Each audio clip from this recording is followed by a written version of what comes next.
Maki Quereypanay, ¿cómo están? Bienvenidos y bienvenidas a Profesionalización a Distancia. Saludos a todos los telecentros del Estado Plurinacional de Bolivia. Una vez más en sus pantallas, continuando con nuestra quinta unidad didáctica del módulo 2 de la carrera de Técnico Superior en Administración y Gestión Productiva. Les invitamos a que continúen junto a nosotros. Voy a saludar a mi compañero en conducción, José Pozzi. José, ¿cómo está? Gracias, Yanni. Nuevamente estaremos junto a ustedes aprendiendo herramientas que nos servirán para la construcción de nuestras empresas y unidades productivas. En anteriores capítulos hablamos sobre la organización y la planificación. Ahora en esta etapa, estos dos elementos, la organización y la planificación, se concretarán en una acción llevada adelante por alguien que los dirija. Por ejemplo, en un equipo de fútbol, el director técnico planifica la estrategia que utilizará en la formación, los posibles cambios y estrategias alternativas que necesite.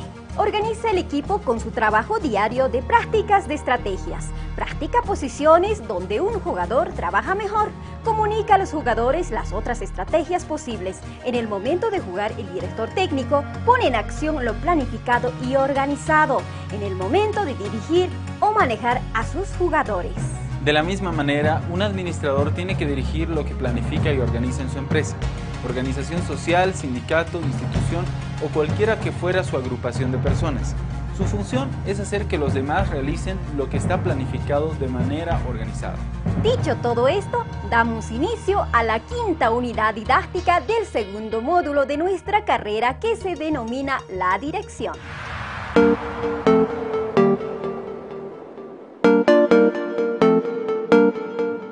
Un aspecto importante al momento de dirigir es no olvidarse que se está trabajando con seres humanos y no con máquinas. He aquí la importancia de un líder. Por ejemplo, en un sindicato de transportes, en una panadería o en una funeraria se trabaja con personas quienes realizan un servicio. En fin, la dirección es guiar a un grupo de personas para lograr los objetivos de la empresa. Y para eso necesitamos estudiar lo que representa y significa la función dirección. Y para eso convocamos a nuestro facilitador, Luis Munguía Sánchez.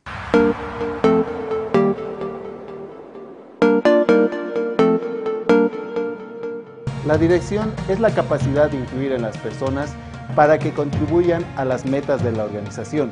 Implica mandar, influir, motivar a los empleados para que realicen tareas esenciales y así alcanzar los objetivos planteados. Con el ejemplo anterior, el director técnico influye, manda, ordena como una autoridad en todos sus jugadores para cumplir la meta, la estrategia o lo planificado, que es ganar al equipo contrario. Con esta misma lógica, el administrador influye, manda, ordena a las personas que conforman la agrupación de personas, ya sea una organización social, un sindicato, una empresa o una institución u otros para llegar a la meta, cumplir con el objetivo que es el beneficio común. O en el caso de una empresa, una carpintería, una empresa de transporte, una granja porcina. Generalmente la meta es generar mayores ingresos. O en el caso de un sindicato, federación o confederación, la meta es mejorar la calidad de vida de las personas que integran la misma. Existen distintas metas u objetivos, como también existen distintas organizaciones. Entonces, la dirección es aquel elemento de la administración en el que se debe lograr la realización efectiva de todo lo planeado y organizado por medio de la autoridad del administrador. Así es, Yane. El administrador, el director técnico, el presidente del sindicato, el dueño de un negocio, por ejemplo, la venta de harina o un restaurante, un alojamiento, donde se planifica y luego se ejecuta todo lo planificado a través de las personas por la autoridad que ejerce, porque es el dueño del negocio y decide cómo dirigir considerando a los clientes y sus necesidades. No solo se planifica, también se organiza y se controla. Pero ¿cuál es el fin y la importancia fundamental de la dirección?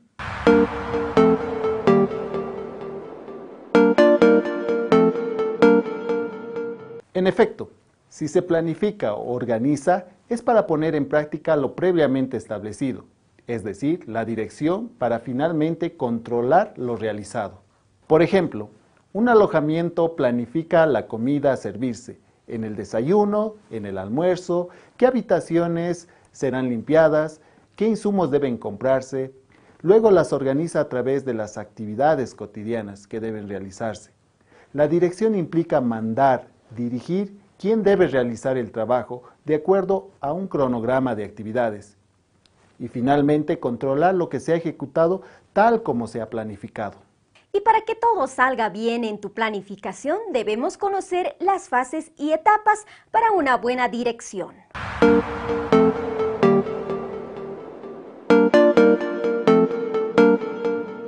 Las fases o etapas más conocidas de la dirección son integración, comunicación, motivación y liderazgo.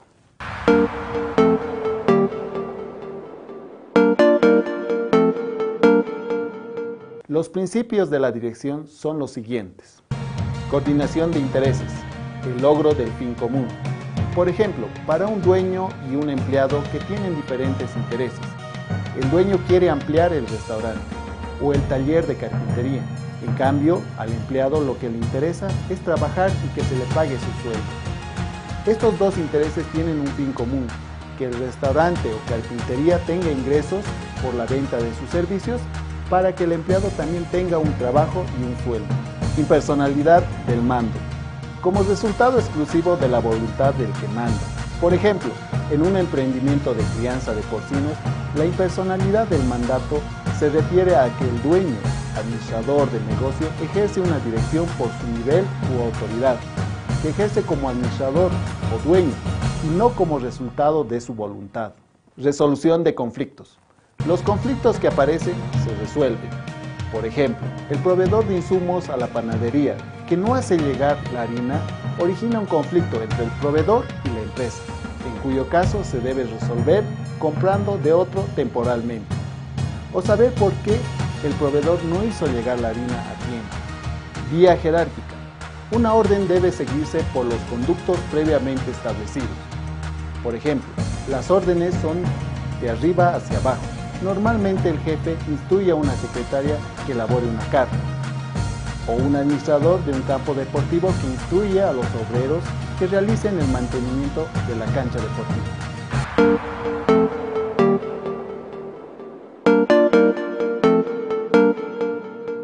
La integración se trata de la acción y efecto de integrar o integrarse, hacer que alguien o algo pase a formar parte de un todo. Por ejemplo, en un negocio de producción de bananos, intervienen personas y empleados que siembran, riegan las plantaciones y recolectan, pero también intervienen las máquinas de embalaje y la faja transportadora. La finalidad es producir bananos para la venta al mercado de consumo interno o la exportación. En resumen, integrar es obtener y articular los elementos materiales y humanos que la organización y la planificación señalan como necesarios para el adecuado funcionamiento de un organismo social. Importancia. La integración es importante por los siguientes aspectos. Es el punto de contacto entre lo estático y lo dinámico, lo teórico y lo práctico. Dentro de una empresa, granja avícola u organización, sindicato de transportes, existen distintos tipos de integración, tales como la integración de recursos humanos, la integración de recursos materiales y la integración de recursos financieros. A continuación, se tratará detenidamente cada uno de estos ámbitos de la integración. La integración personal es el reclutamiento, selección, contratación, inducción, evaluación, capacitación, desarrollo y mantenimiento del factor humano. Por ejemplo, cuando se integra personal, existe un proceso que comienza con sacar una convocatoria para el puesto de sereno en una fábrica, se entrevista a varios candidatos, postulantes. Una vez contratado se explica sus funciones y cómo debe realizar su trabajo. Después de un tiempo se evalúa su trabajo. También puede requerir una capacitación adicional. Integración de recursos materiales. Esta es la actividad de compras, la cual se considera tan antigua como las ventas mismas. Por ejemplo, la compra de harina para hacer pan y la venta del producto, el horneo, las empanadas o el pan. Otro ejemplo, en una empresa de transportes, la compra de repuestos, la compra de insumos, la gasolina y la venta del servicio que son los pasajes. Integración de recursos financieros. En los recursos propios o recursos externos deben tomarse en cuenta aspectos como la tasa de interés, plazo, monto a solicitar y destino de los fondos. Esto tiene que ver con el dinero. Por ejemplo, en un negocio o emprendimiento donde el dueño, propietario o emprendedor de una granja de pollos tiene su capital invertido, pero puede requerir eventualmente de capital para la compra de vacunas o el alimento balanceado, en cuyo caso requerirá el financiamiento de un banco o una cooperativa de ahorro o crédito, donde se considerará las condiciones del préstamo, tasa de interés, tasa activa, que es la que cobra la entidad financiera o banco, el monto, el tiempo de duración entre las condiciones esenciales para acceder al préstamo o crédito.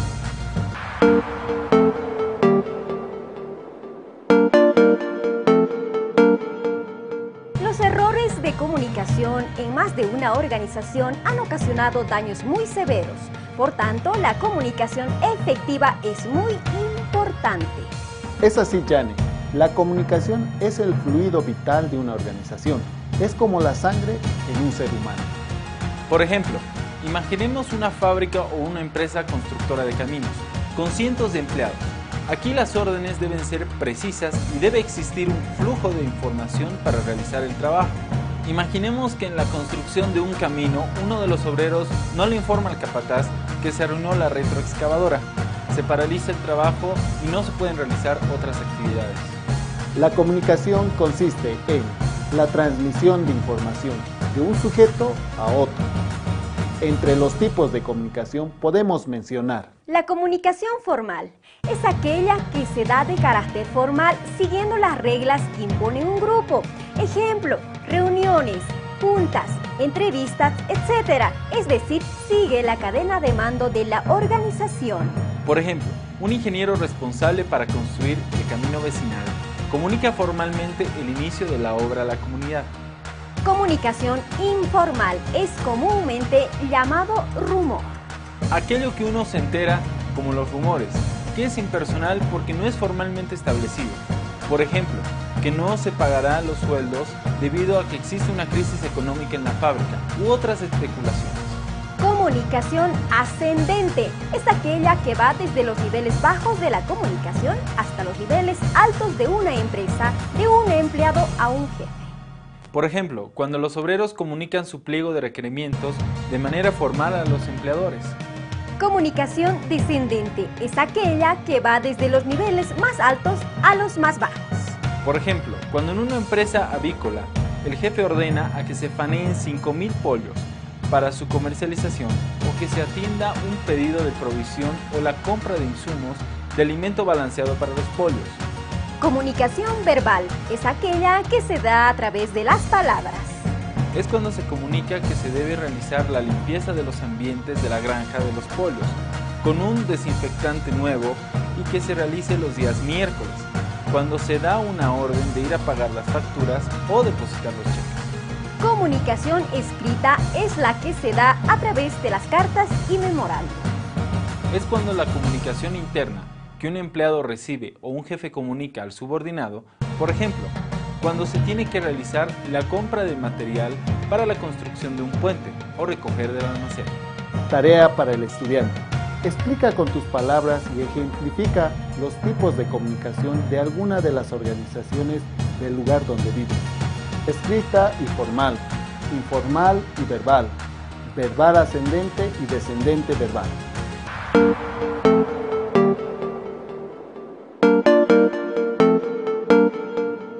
Podemos definir a la motivación como un estado interno que activa o induce a hacer algo. Por ejemplo, el director técnico de un equipo de fútbol que motiva a los jóvenes a ser buenos jugadores, o un padre de familia que motiva a su hijo en la natación. De igual forma, los administradores motivan a su personal en realizar sus acciones con honestidad y esfuerzo, que se cumplan los objetivos de la empresa. La motivación, en síntesis, es lo que hace que un individuo actúe y se comporte de una manera determinada. Es una combinación de procesos intelectuales, fisiológicos, psicológicos, que decide en una situación dada con qué vigor se actúa y en qué dirección se encausa la energía. La motivación es un término genérico que se aplica a una serie de impulsos, deseos, necesidades, anhelos y fuerzas similares. Decir que los administradores motivan a sus subordinados es decir que realizan cosas con las que esperan satisfacer a esos impulsos y deseos e inducir a los subordinados a actuar de manera determinada. Tarea para el estudiante. Con sus palabras explique qué es la motivación y cómo se aplica en las organizaciones y, de acuerdo al texto, cuáles son las técnicas motivacionales.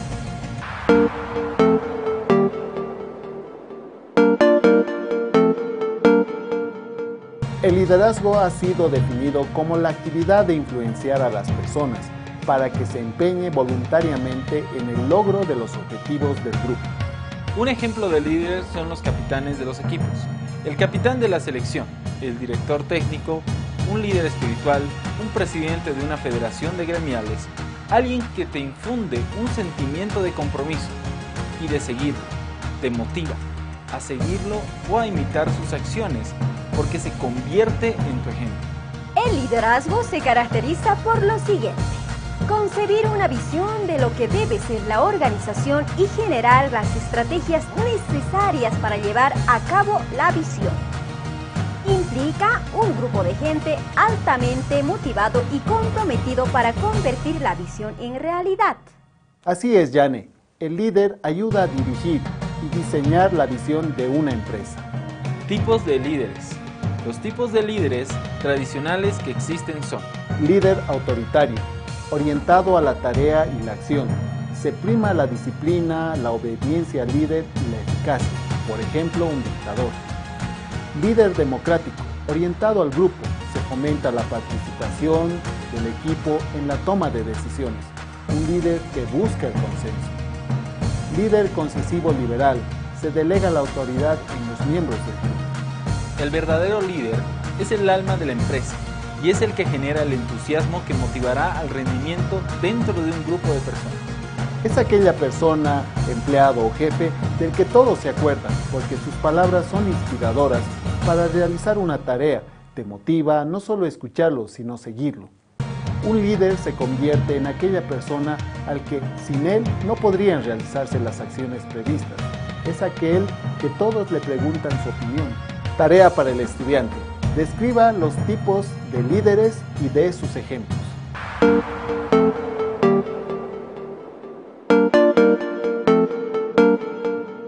La creatividad puede definirse como la capacidad de generar nuevas ideas más prácticas para la solución de problemas.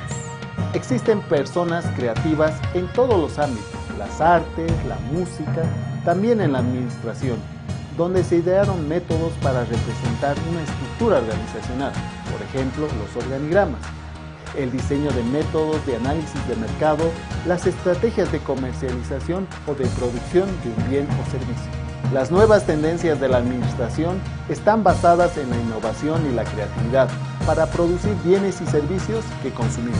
Cada persona tiene un potencial creativo más o menos grande y cada innovación requiere una estrategia creativa. Por eso es necesario comprender la definición de la innovación. Definición de innovación. Solo la implementación económica de una idea puede ser llamada innovación. La innovación, por tanto, comprende la generación de la idea, su aceptación, decisión y la realización, implementación. Los celulares que se pueden doblar, los celulares inteligentes, la transmisión de información en digital, sin conexiones, por ejemplo, el Bluetooth, la Internet, los programas de computación, en fin. Es importante recordarles que cada una de las definiciones que les hemos brindado deben de aplicarla a su realidad, es decir, a su municipio y región, tomando en cuenta su campo productivo. Toda consulta que tengan pueden hacernos conocer a través de nuestra plataforma educacionadistancia.minedu.gov.bo, ingresando tu contraseña y tu usuario, o al correo electrónico adistancia@esaelapaz.com. No lo olviden, educacionadistancia.minedu.gov.bo y el correo electrónico adistancia@isaelapaz.com. Momento de decirles hasta pronto, será hasta la siguiente unidad didáctica. Muchas gracias, Siquisincama. José, será hasta entonces. Será hasta entonces, Janet. Y ustedes no se olviden de hacer las prácticas y tareas que le envíen los facilitadores. Será hasta entonces, hasta pronto.